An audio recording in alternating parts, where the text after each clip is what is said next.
The where clause is used to filter the records that the select statement will return.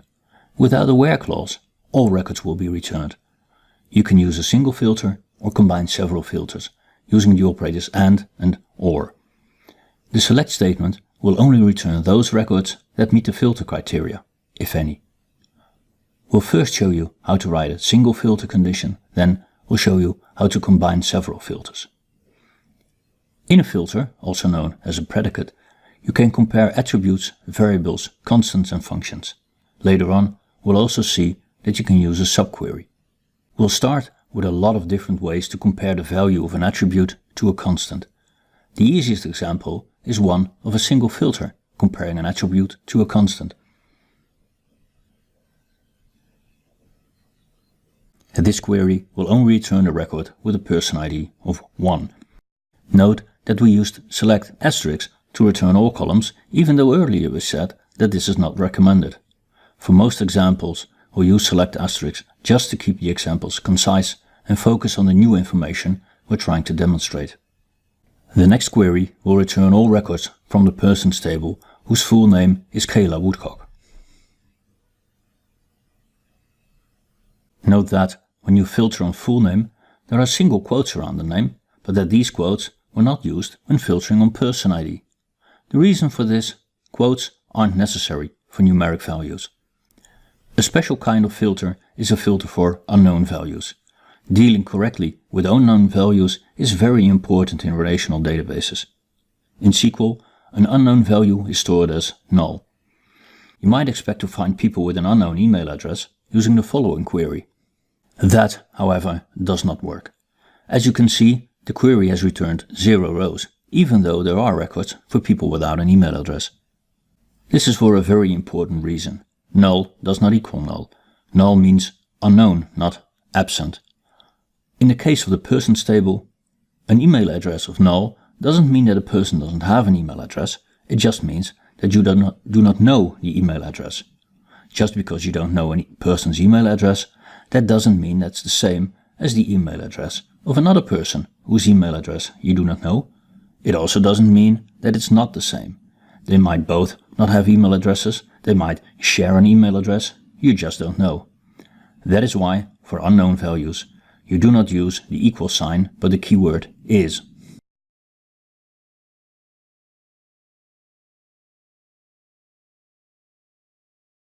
You are not restricted to using the is or the equal sign. In fact, there's a long list of operators such as like, in, between, and a large number of arithmetic operators such as greater than, less than, greater than or equal, less than or equal, and not equal. The arithmetic operators speak for themselves. The others we'll cover in more detail. The keyword like enables you to search for a pattern instead of an exact match. Like is used in conjunction with a wildcard to replace the unknown part or parts of the string. Take a look at this query that returns all records for persons whose name starts with Daniel. The % is the wildcard. It can be used to substitute any character and any number of characters, 0, 1 or more. There's another wildcard, the underscore. This can also be substituted by any character, but it has to be exactly one character, as we can demonstrate with the following example. This query will return persons whose preferred name is Isabella, Isabel, and Isabel. Note that this last record is only returned because there's an extra space after the name. You can narrow this down even further by specifying a range of allowed characters, using the square brackets as in the following example.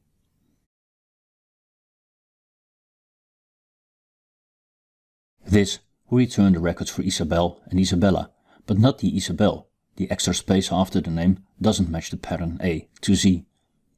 In a similar fashion, you can use the caret to match a character not in the specified range. Just try this one for yourself to return Isabel with the extra space and Isabel with an E but not Isabella. So to recap, these are the 4 wildcards. %, any character, any number of characters. Underscore, any character, exactly one character. Square brackets, exactly one character in specified range. Square brackets and caret, exactly one character, not in the specified range. In all the examples above, we've used only one wildcard, and we've placed the wildcard at the end of the search pattern. You're not restricted to this. You can combine these wildcards, use any number of wildcards, and use them anywhere, at the beginning, at the end, or anywhere in between. Later on, we'll see that if you use a wildcard at the start of a search pattern, this might have an impact on performance. But for now, we've said all we need to say about wildcards and the like statement, so let's move on to the next keyword, in.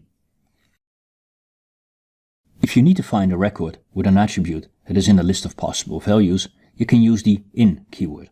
For example, to return the records from the people table for Isabel with the extra space and Isabel with an E, but not Isabella, use the following statement.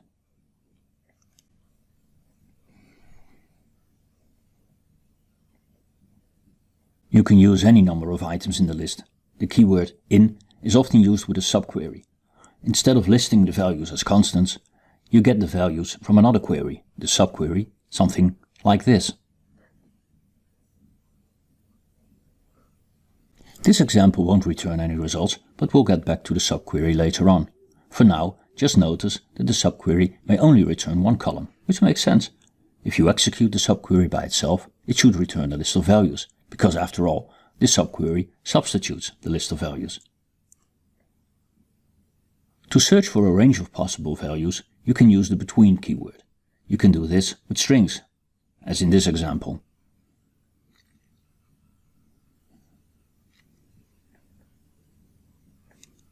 More often though, this is done with numbers or dates. For example, to find the persons with an ID between 1 and 10,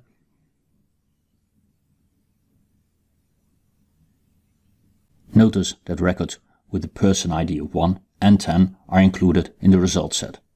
We've now covered comparisons of attributes to constants using a list of operators. As mentioned earlier, you can also compare the results of functions and variables. We'll start with functions. If you do not know what a function is, don't worry, we'll get back to this later. We've already seen the functions max and upper. For now, we'll just use two other simple examples. The first is a system function that returns the current date and time, getDate. You can simply try this out. This also shows that you can have a select statement without even a from clause. You can use this getDate function, for example, to return a list of records from the people table whose records are still valid, by comparing the valid to date with the current date. If the empty brackets behind the function look strange to you, this is where you'd normally put the arguments for a function. A function works like this. You call a function with a number of arguments and the function returns a result. The function getDate requires no arguments, but you still need to use the empty brackets. The second example of a function we'd like to show is a function for string manipulation. The function left takes two arguments, the string from which to take the leftmost characters and the number of characters to take. So for example, this will return the three leftmost characters of the name Isabel.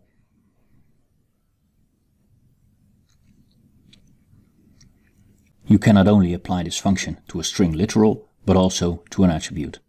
So for instance, to return all preferred names from the people table, for which the first three letters of the name equal Isa, you'd use the following query.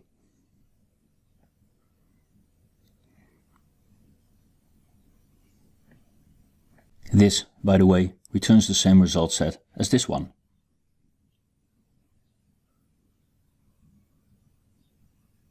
This is something you'll see a lot. At times, there are different ways of obtaining the same result in SQL. Sometimes, two different ways are just as good. In this case, the second one might be a lot better for performance. When talking about the position of a wildcard, we already mentioned that if you put a wildcard at the first position of the search pattern, this can have an impact on performance. The same thing goes when you apply function to a column.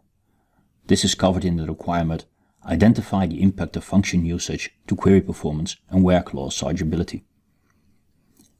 Since this is the second time we mentioned we're going to cover this later, you might get the impression that it's important, and it is. There are a lot of functions built into SQL Server, and you can even create your own. This is something we'll cover later on as well.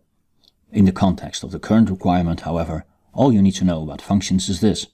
you apply a function to 0 or more arguments and you get a result back you can use, for example in a where clause as we've seen here. We've now covered the use of attributes, constants and functions in the search predicate. The last thing we need to cover in the search predicate is the variable. You might already know what a variable is from other programming languages. If not, it is easiest just to show you. In Transact-SQL, as opposed to some other programming languages like Python or PowerShell, you always have to declare a variable before you can use it and explicitly give it a data type. There are a lot of data types and we'll cover those later.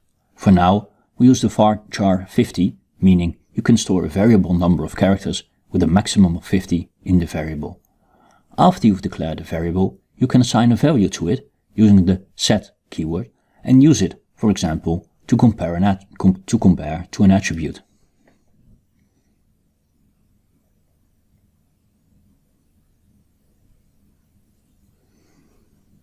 This is equivalent to the following statement.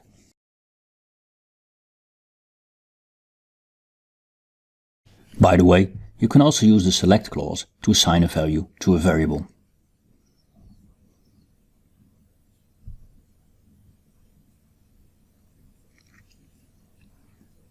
When you assign a value to a variable this way, you have to ensure that the select statement only returns one value. If the select statement returns multiple values, the outcome is uncertain, as would be the case when we make a slight change to the where clause. In this case, 6 values will be returned, and one of these 6 values will be stored in the variable. With the example shown above, you have no control over which of these 6 values that will turn out to be. At times, using a variable will be necessary, for example, to improve the legibility of the code or when using stored procedures with input or output variables, as we'll see later on. We've now covered the use of attributes, constants, functions and variables in the search predicate. In all our examples, we've compared one type to another, e.g. a variable to an attribute or an attribute to a constant. This is not a requirement. You can also compare a constant to a constant or an attribute to an attribute. A particularly interesting example of comparing a constant to a constant is something you might see in test code.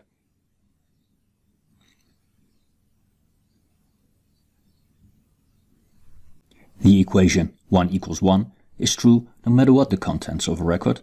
Therefore, the above example will return every record in the table. Conversely, you might see this code. The equation 1 equals 2 is false no matter what the contents of a record. Therefore, the above example will return no records at all. This can be useful if you want to know the column names of the table, but you don't need the data. We'll see enough examples of comparing an attribute to another attribute when we talk about joining tables. This is all you need to know in order to create a single search predicate. Now you know how to do this, let's start combining predicates. By the way, a combination of one or more search predicates is called a search condition. Combining search predicates is pretty straightforward if you've got just 2 search predicates. You combine the predicates using either the keyword AND or the keyword OR. If you use AND, both predicates have to be true for a record to be included in the result set. In other words, the combination is more restrictive than either predicate on its own, returning less or the same number of records. If you use the keyword OR, one or both of the predicates have to be true for a record to be included.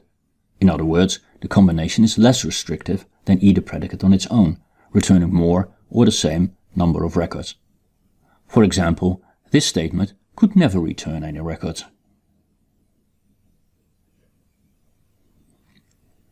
And just by changing AND into OR, the statement will return 2 records. Which, by the way, is equivalent to the following statement. If you start combining more than 2 search predicates, things might get a bit complicated if you are using a combination of AND and OR, because it might not be clear which predicates will be evaluated first. In that case, you should use brackets to group the predicates you want to be evaluated together. You can test this for yourself using the following example. That's it for the where clause. We've covered how to make a search predicate by using variables, functions, attributes and constants, and how to combine search predicates to make a search condition, and shown that only the records for which the search condition evaluates the true are included in the result set. Along the way, we've also covered a little bit about data types, variables, and unknown or null values. But before you go on, in the video you will not see me using my mouse very often. I prefer to use keyboard shortcuts instead, because this allows me to work more efficiently. Some keyboard shortcuts I'm using in this video: F5 to execute the selected SQL statements, Ctrl-R to hide or show the results pane, and Ctrl-arrow up or arrow down to move the entire text up or down in the screen without changing the line the cursor is on.